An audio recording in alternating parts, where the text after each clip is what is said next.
She didn't want their money. She didn't crave their homes, their bank accounts, or their family legacies. She just wanted their screams. Meet Evelyn Harrow, a woman who crossed cities, changed names, and wore wedding rings like trophies. Each time she said, "I do," a man vanished. Not immediately, not always brutally, but always permanently. And for years, no one saw the pattern because she never stayed and she never profited. This is the horrifying tale of Evelyn Harrow, the bride of death.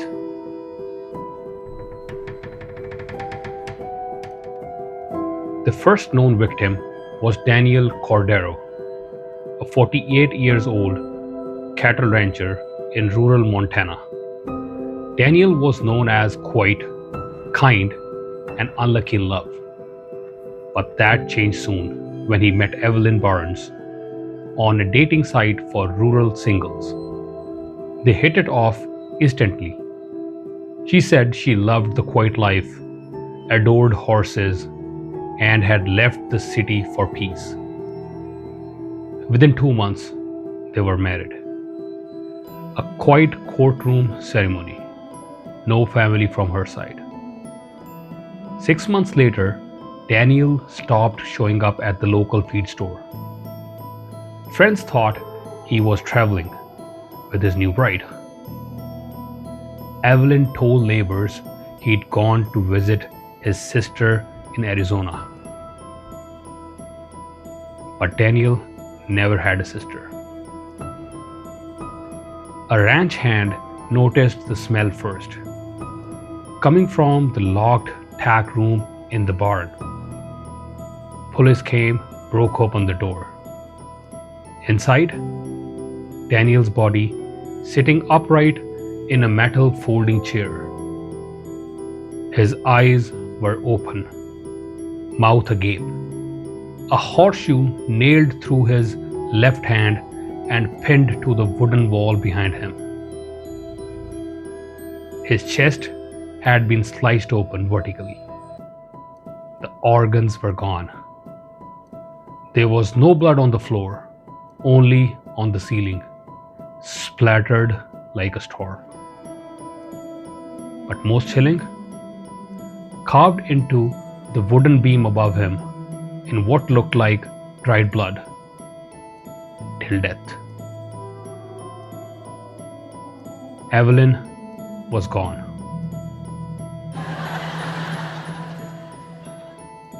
3 years later, and 2 states away, in Shreveport, Louisiana, Evelyn re-emerged. This time, she was Evelyn Gage. She met 52 years old Thomas Laramie, a recently widowed high school principal. The staff said she was charming, elegant. Students found her creepy. One even said she smelled like bleach and roses. They married in April. By August, Thomas didn't show up for the school year. His car was found parked in the school lot. Inside were his phone, wallet, and a bouquet of wilted black dahlias. His body turned up 2 weeks later.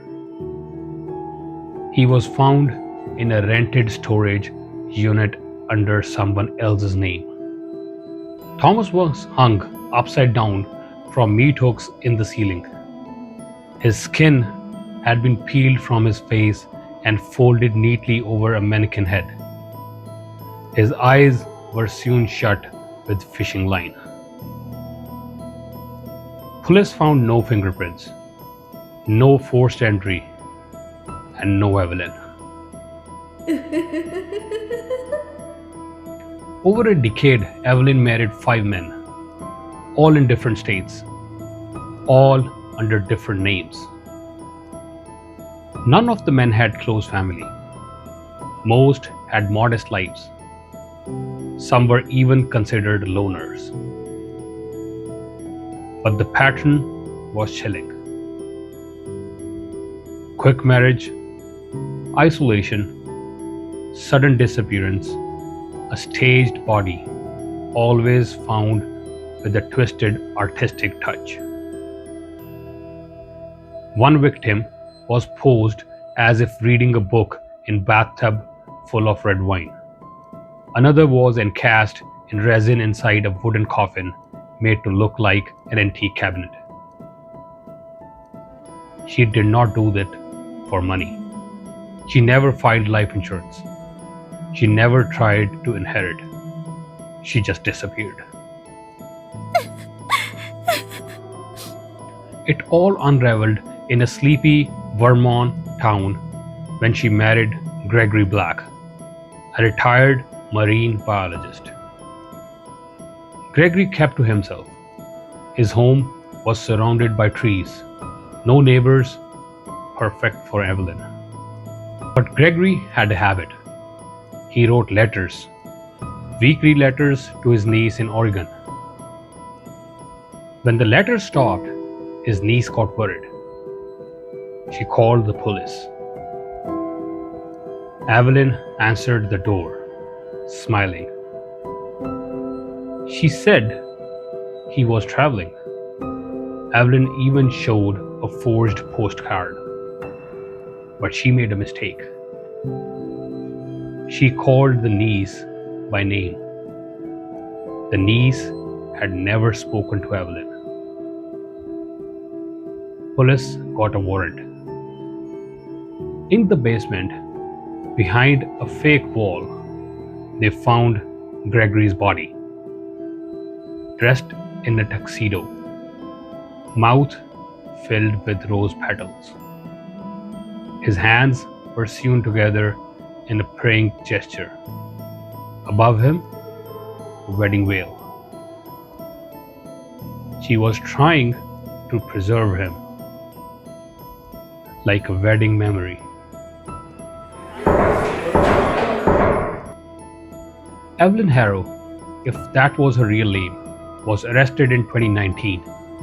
She was charged with 5 counts of first-degree murder, though the investigators believe the count could be higher. She never confessed. She never explained. In court, when asked why she killed them, she finally spoke. Because love should be eternal. She was sentenced to life in prison without parole. Behind bars, she reportedly creates wedding invitations for herself. Her cell walls covered in drawings of bridal veils. And every night, she signs her name in a notebook. Mrs. Evelyn Harrow. Not all monsters hide in shadows. Some wear veils, smile sweetly, and promise forever. Subscribe for more true crime horror that reveals the darkness behind ordinary faces. Until next time, stay safe out there.